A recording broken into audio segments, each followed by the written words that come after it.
આજે એક એવો ભેદ કહું, સાંભળશો તો ખરેખર દંગ રહી જશો. એક એવું રહસ્ય જે હજારો શાસ્ત્રોના સારને, આખા જ્ઞાનના બ્રહ્માંડને ફક્ત એક જ શ્લોકમાં સમાવી લે છે. અને આ કોઈ સામાન્ય શ્લોક નથી. એની ખાસિયત એ છે કે એ પોતે ગીતાનો ભાગ નથી. બરાબર. અહીંથી જ આખી વાત રસપ્રદ બને છે. આપણી આજની ચર્ચાનો આધાર શ્રીમદ ભગવદ્ ગીતા સાથે જોડાયેલો એક શ્લોક છે, પણ એ ગીતાના 700 શ્લોકોમાંનો એક નથી. આ તો ગીતા જ્ઞાન પૂર્ણ થયા પછી મહાભારતના અશ્વમેધિક પર્વમાં ઋષિ વૈશંપાયન દ્વારા રાજા જન્મેજયને ચાવવામાં આવેલી એક અંતિમ ઘોષણા છે. જાણે કે આખી ફિલ્મ પૂરી થયા પછી કોઈ દિગ્દર્શક આવીને એનો સૌથી મોટો સારાંશ એક જ વાક્યમાં કહી દે. બહુ સરસ ઉપમા છે. આ શ્લોક એ ગીતાનું ડિરેક્ટર્સ કટ છે એમ કહી શકાય. હા, બિલકુલ. એ ગીતાના મહત્વ પર લગાવવામાં આવેલી અંતિમ મહોર છે. એટલે જ એનું મહત્વ અનેક ગણું વધી જાય છે. એ આપણને કહે છે કે ગીતાને કઈ દ્રષ્ટિથી જોવી જોઈએ. તો પછી ચાલો રાહ કોની જોઈએ છે એ શબ્દોમાં ડૂબકી મારીએ, જેને ગીતાનો સાર કયો છે. શું છે એ દિવ્ય ઘોષણા? શ્લોક આ પ્રમાણે છે: ગીતા સુગીતા કર્તવ્યા કિમન્યૈ શાસ્ત્ર વિસ્તરૈ યા સ્વયં પદ્મનાભસ્ય મુખ પદ્માદ્વિનિ શ્રુતા. વાહ! આ સાંભળવામાં જેટલો દિવ્ય છે, એના શબ્દોમાં ઊંડાણ પણ એટલું જ છે. ચલો આને જરા ખોલીએ. આનો મતલબ સાદો અર્થ શું થાય, અને અહીં જે શાસ્ત્ર વિસ્તાર શબ્દ વાપર્યો છે એનો વ્યાપ કેટલો મોટો છે. જુઓ, સૌથી પહેલા એનું સરળ ભાષાંતર સમજીએ. ઋષિ કહે છે ગીતાનું સારી રીતે અધ્યયન, પઠન અને મનન કરવું જોઈએ. બીજા શાસ્ત્રોના વિશાળ સંગ્રહની શી જરૂર છે? ઓકે.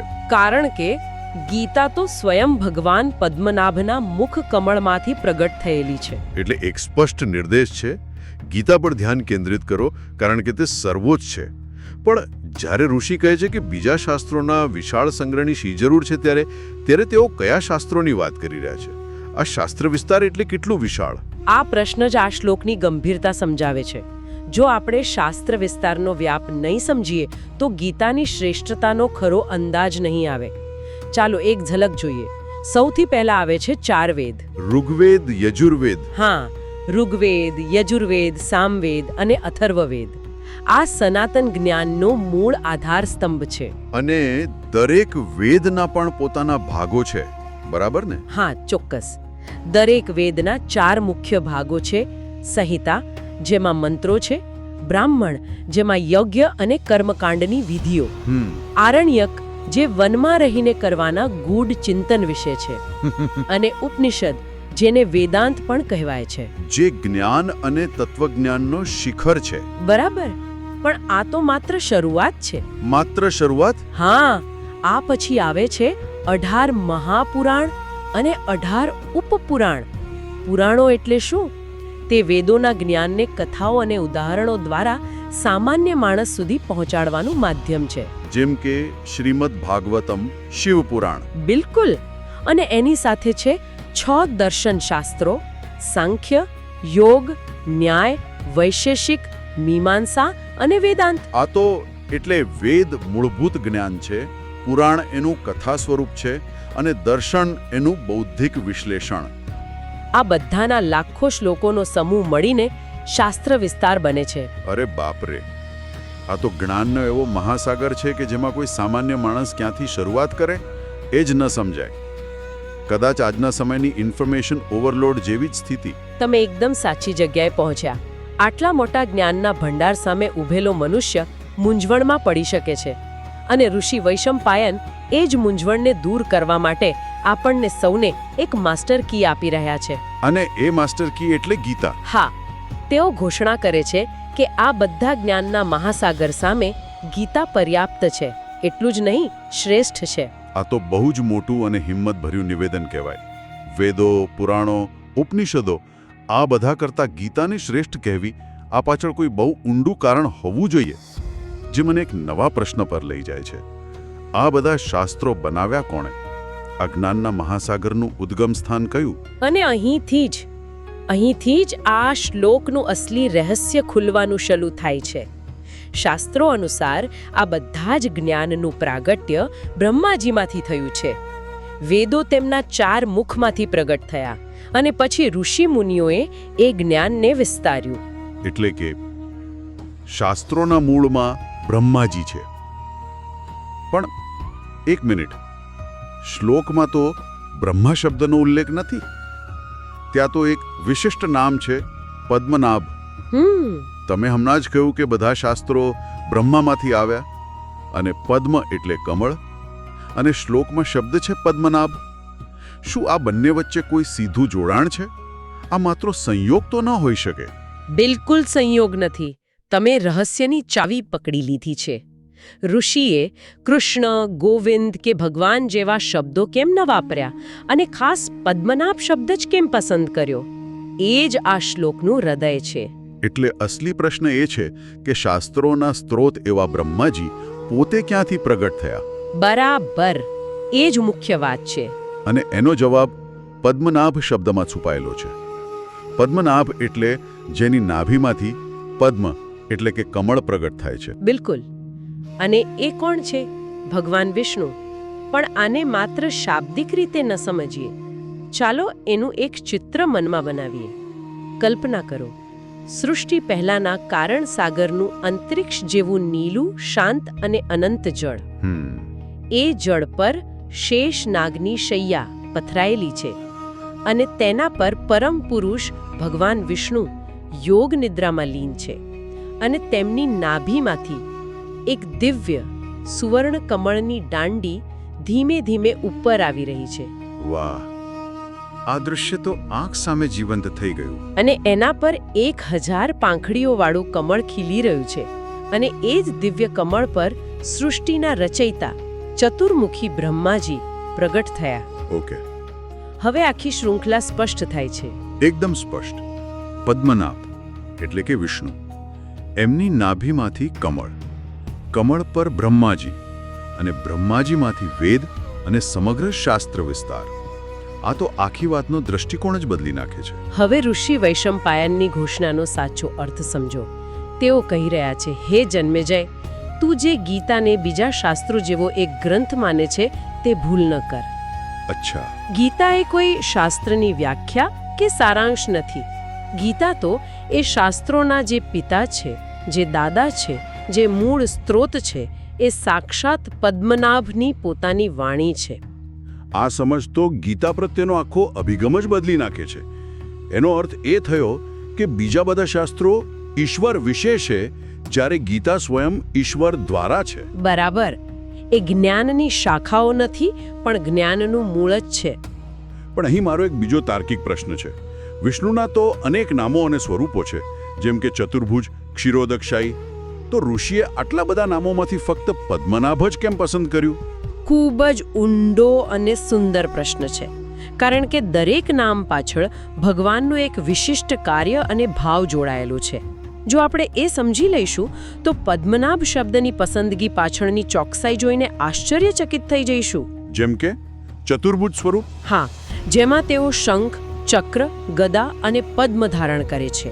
આ નામ અને સ્વરૂપ ભગવાનના ઐશ્વર્ય, શક્તિ અને શાસનનું પ્રતીક છે. એટલે ચતુર્ભુજ શક્તિ અને શાસન બતાવે છે, જ્યારે ક્ષીરોદક્ષાયી પાલન અને વ્યવસ્થા. બહુ સરસ રીતે સમજાવ્યું. ક્ષીરોદક્ષાય વિષ્ણુ, જે ક્ષીર સાગરમાં શયન કરે છે અને દરેક જીવના હૃદયમાં પરમાત્મા રૂપે બિરાજમાન છે, એ તેમનું પાલનહાર સ્વરૂપ છે. અને એનાથી પણ ઉપર એક મહાન સ્વરૂપ છે, કારણોદક્ષાય વિષ્ણુ, જે કારણ સાગરમાં શયન કરે છે. હા, એમના એક શ્વાસમાંથી અનંત બ્રહ્માંડો પ્રગટ થાય છે અને શ્વાસ અંદર જતા પ્રલય થાય છે.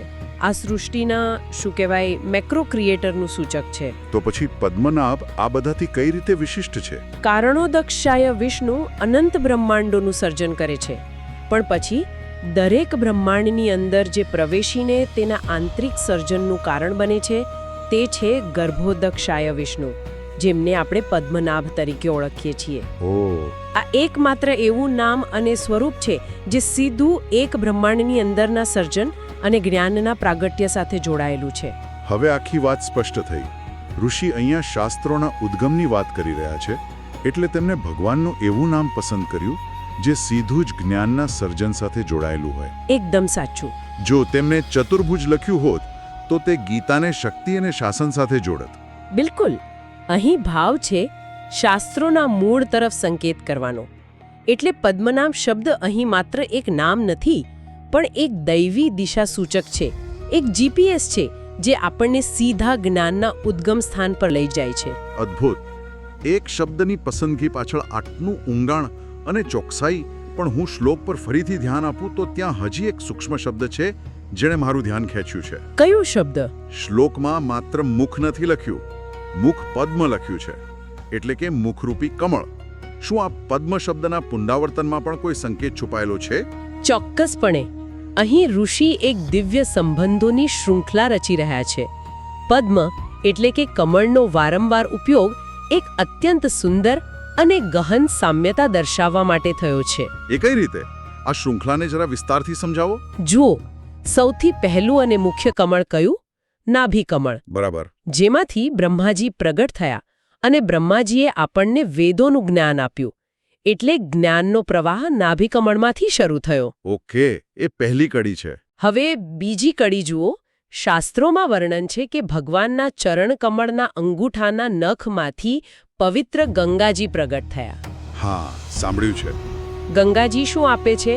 પાપોમાંથી મુક્તિ. તો મુક્તિનો પ્રવાહ ચરણકમળમાંથી શરૂ થયો. જ્ઞાન નાભિકમળમાંથી અને મુક્તિ ચરણકમળમાંથી. તો પછી ત્રીજી અને અંતિમ કડી એ છે મુખ કમળ, જેમાંથી ગીતાજી પ્રગટ થયા છે. અને ગીતા શું આપે છે? તે જ્ઞાન અને મુક્તિ બંને આપે છે. આ તો અદ્ભુત જોડાણ છે. જાણે કે ઋષિ કહી રહ્યા છે કે જે પવિત્રતા અને મહત્વ તમે ગંગા સ્નાનને આપો છો, જે શ્રદ્ધા તમે વેદોને આપો છો, એ જ શ્રદ્ધા અને મહત્વ ગીતાને આપજો. બિલકુલ, કારણ કે એ પણ એ જ દિવ્ય સ્ત્રોતમાંથી આવે છે. અને આ વાતને હજી ઊંડાણથી જોઈએ તો સનાતન પરંપરામાં મુક્તિના 4 મુખ્ય આધારસ્તંભ ગણાવાયા છે, જે સંયોગથી ગ અક્ષરથી શરૂ થાય છે. ગીતા, ગંગા, ગાયત્રી અને ગોવિંદ. અરે વાહ! આ એક શ્લોકે ચારેને જોડી દે છે. ગીતા જે મુખ કમળમાંથી આવી, ગંગા જે ચરણ કમળમાંથી આવી, ગાયત્રી જે વેદોનો સાર છે અને વેદ નાભી કમળમાંથી આવ્યા, અને ગોવિંદ જે સ્વયં પદ્મનાભ છે. મતલબ એક શ્લોકમાં આખી સનાતન પરંપરાનો સાર સમાઈ જાય છે. તો આટલી બધી ઊંડી ચર્ચા પછી આ એક શ્લોકનો અંતિમ સંદેશ શું છે? જો કોઈને આખી વાત એક લીટીમાં કહેવી હોય તો શું કહી શકાય? સાર એકદમ સ્પષ્ટ અને શક્તિશાળી છે કે ગીતા એ માત્ર એક ગ્રંથ નથી. એ કોઈ ઋષિ, મુનિ કે વિદ્વાનની રચના નથી જેમાં માનવીય બુદ્ધિની મર્યાદાઓ હોઈ શકે. ગીતા એ પરમાત્માની સાક્ષાત વાણી છે. વિચાર કરો, જો માત્ર એક જ શ્લોકમાં જે ગીતાની બહારનો છે તેમાં આટલો અગાધ ભેદ અને આટલું ઊંડું રહસ્ય છુપાયેલું હોય, તો પછી 700 શ્લોકોની સમગ્ર ગીતા પોતાનામાં કેટલું જ્ઞાન, કેટલી કરુણા અને કેટલા રહસ્યો સમાવીને બેઠી હશે? આ પ્રશ્નનો કોઈ અંતિમ જવાબ નથી. એક અનંત સાગર છે જેમાં જેટલા ઊંડા ઉતરો એટલા નવા અને અમૂલ્ય રત્નો હાથ લાગે. દરેક વખતે વાંચો ત્યારે નવો અર્થ સમજાય છે. જીવનના દરેક તબક્કે તે નવું માર્ગદર્શન આપે છે. અને એટલે જ કદાચ અંતમાં એવું કહી શકાય કે ગીતા વાંચો નહીં, ગીતાને જીવો.